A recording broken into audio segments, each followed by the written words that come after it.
जय हिंद दोस्तों, मैं एमजेड खान हिस्ट्री सेंटर के यूट्यूब चैनल पर आपका स्वागत करता हूं। दोस्तों, कला की तैयारी में आप लोग लग जाइए क्योंकि जल्दी एक वैकेंसी आने वाली है और ये भी एग्ज़ाम जल्दी होने वाला है। इसके लिए मैंने ऑफलाइन और ऑनलाइन दोनों न्यू बैच स्टार्ट किया है। अभी जल्द ही मैंने एक न्यू ऑनलाइन बैच शुरू किया गया है, उसमें बहुत सारे स्टूडेंट जुड़ गए हैं। मैं भी चाहता हूं कि आप लोग भी इसमें जुड़े जिससे आप सिलेक्शन पा सकें। इसके करना क्या है कि मैंने नीचे नंबर दे रखा है 88 40 89 13 45 पर मुझे कॉल करके नए बैच को आप ज्वाइन कर सकते हैं। बिल्कुल नया फ्रेश बैच स्टार्ट किया है। डेली लाइव क्लास चलती है। इसमें जो कोई वीडियो अगर आप नहीं देख पाते हैं तो वो वीडियो आपकी रिकॉर्ड भी रहेगी, यानी सारी वीडियो रिकॉर्ड भी रहती हैं। लाइव भी डेली क्लास रहता है और डेली लाइव क्वेश्चन भी पूछे जाते हैं। बस आप जब जुड़ेंगे तभी आपका कल्याण हो सकता है। तो चलिए, जैसा कि मैंने आपको लगातार मैं बता रहा था कि नए नए जो है मकबरे के बारे में आपको बता रहा था, उन्हीं में से एक मकबरा आया है और उस मकबरे का नाम क्या है तो आप यही कहेंगे उस मकबरे का नाम जो है, उस मकबरे का नाम है बीबी का मकबरा। तो आइए देखते हैं बीबी के मकबरे के बारे में। ठीक है, ध्यान दीजिए, बीबी के मकबरे की बात करते हैं। तो ये बीबी का मकबरा कहाँ है, किसने बनवाया है, कौन है ये बीबी? तो ध्यान दें, बीबी के मकबरे को हम राबिया उद दुर्रानी का मकबरा भी कहते हैं। क्या कहेंगे इसको? इसे हम राबिया उद दुर्रानी, ध्यान रखिएगा, राबिया उद दुर्रानी का इसे मकबरा भी कहते हैं। क्लियर है? इस मकबरे को राबिया उद दुर्रानी का मकबरा कहते हैं। ये राबिया उद दुर्रानी है कौन? तो वास्तव में राबिया उद दुर्रानी जो है वो मुगल बादशाह औरंगजेब की पत्नी थी। ध्यान रखिएगा, ये कौन थी? ये मुगल बादशाह, ये मुगल बादशाह औरंगजेब की पत्नी थी। ठीक है, जिनका वास्तविक नाम था दिलरास बानो बेगम। ध्यान रखिएगा, इनका वास्तविक नाम इनका क्या था? तो वास्तविक नाम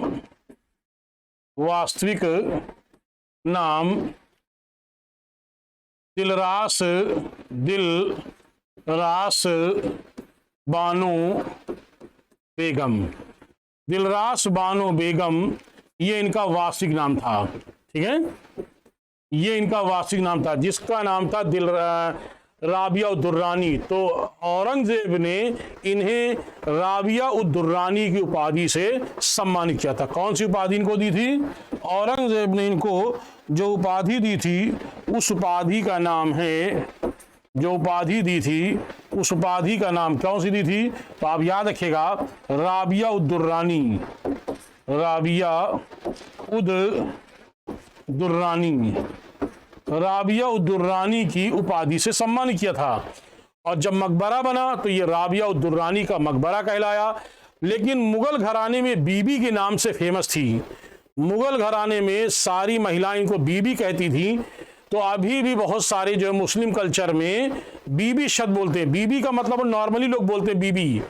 तो बीबी, इसीलिए इस मकबरे को बीबी के मकबरे के नाम से जाना जाता है।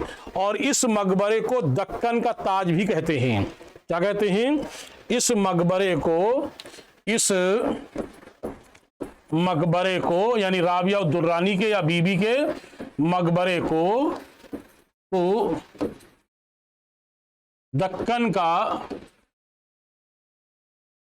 मैं इधर लिखता हूं, इस मकबरे को क्या बोलते हैं? इसे दक्कन का ताज भी कहते हैं। क्या कहते हैं? इसे दक्कन का ताज भी कहा जाता है। ध्यान रखिएगा इस बात को, इसे दक्कन का ताज भी कहते हैं। और ये कहाँ है? क्योंकि ये साउथ में यानी दक्षिण भारत में महाराष्ट्र के औरंगाबाद में स्थित है। दक्कन, दक्कन मतलब होता है दक्षिण, दक्षिण में स्थित है, इसीलिए दक्षिण को दक्कन कहते हैं उर्दू शब्द में, इसीलिए इसको दक्कन का ताज कहा जाता है। तो ये मकबरा कहाँ है? ये मकबरा, इसका निर्माण औरंगजेब ने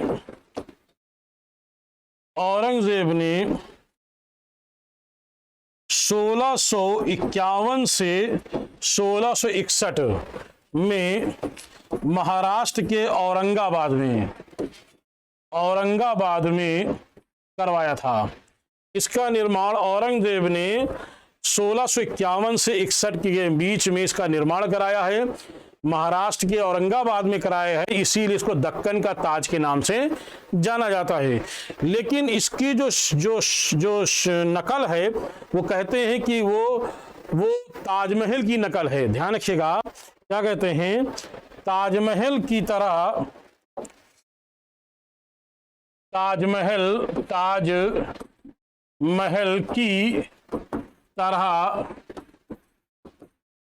बनाने का प्रयास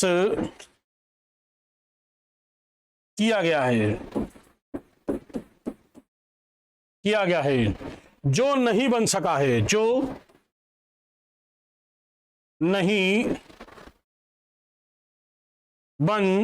है, ठीक है। इसलिए इसे ताजमहल की फूहड़ नकल कहा जाता है। क्या कहता है? इसीलिए इसे ताजमहल की फूहड़ नकल कहा जाता है। ध्यान रखिए, इसे ताजमहल की फूहड़ नकल कहा जाता है। क्यों कहा जाता है ये भी मैं बताऊंगा अभी आपको। ये सुंदर क्यों नहीं बन पाए ये भी मैं अभी आपको क्लियर कर दूंगा। ताजमहल की फूहड़ नकल कहा गया, या इसे द्वितीय ताजमहल कहते हैं। क्या कहते हैं? इसे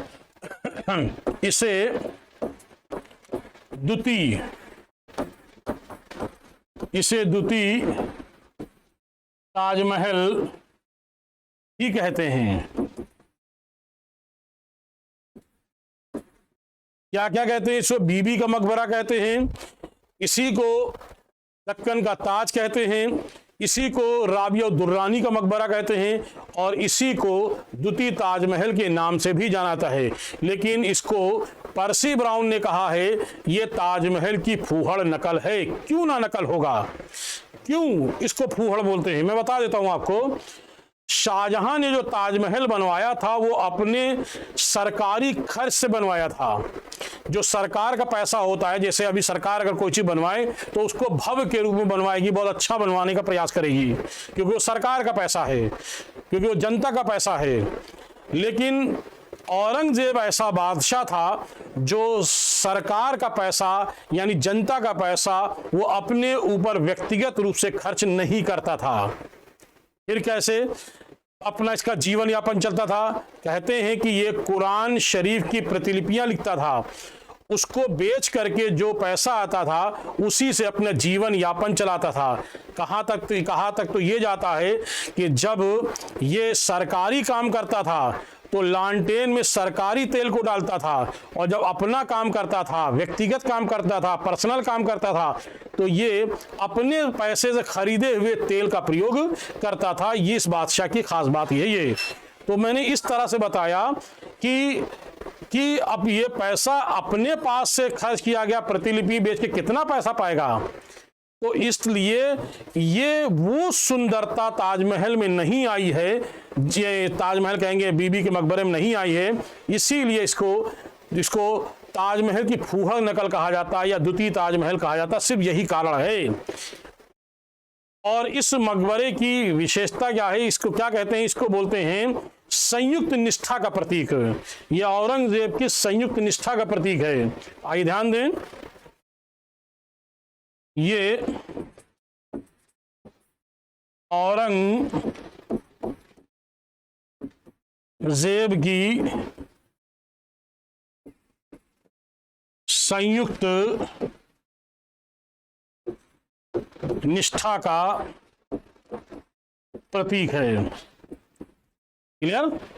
तो ध्यान रखिएगा, संयुक्त निष्ठा का प्रतीक किसे कहते हैं, इसे कहेंगे। और मुझे कमेंट करके बताइएगा जल्दी, मैंने वैसे बता रखा है कि किस मकबरे को प्रेम का प्रतीक कहा जाता है, किस मकबरे को प्रेम का प्रतीक कहा जाता है, कमेंट करके मुझे बताइएगा। वैसे मैं आपको बता चुका हूं, लेकिन ये इस मकबरे को संयुक्त निष्ठा का प्रतीक के रूप में जाना जाता है। तो किसके द्वारा बनाया गया, तो कहेंगे औरंगजेब के द्वारा बनाया गया ये औरंगाबाद का यानी महत्वपूर्ण एक मकबरा है, जिसको हम बीबी का मकबरा के नाम से जानते हैं। फिर मैं एक बार कहूँगा कि जो नए लोग जुड़ रहे हैं या नए लोग मेरे चैनल को देख रहे हैं, वो चैनल को सब्सक्राइब करें ज़रूर। और अगर वो कला में सफलता पाना चाहते हैं तो मेरे व्हाट्सएप पे मुझे मैसेज करके जो ऐप है, मेरे ऐप से जुड़ करके कला की तैयारी शुरू कर सकते हैं। तो चलिए फिर मिलते हैं, एक नई वीडियो था, तब तक के लिए जय हिंद।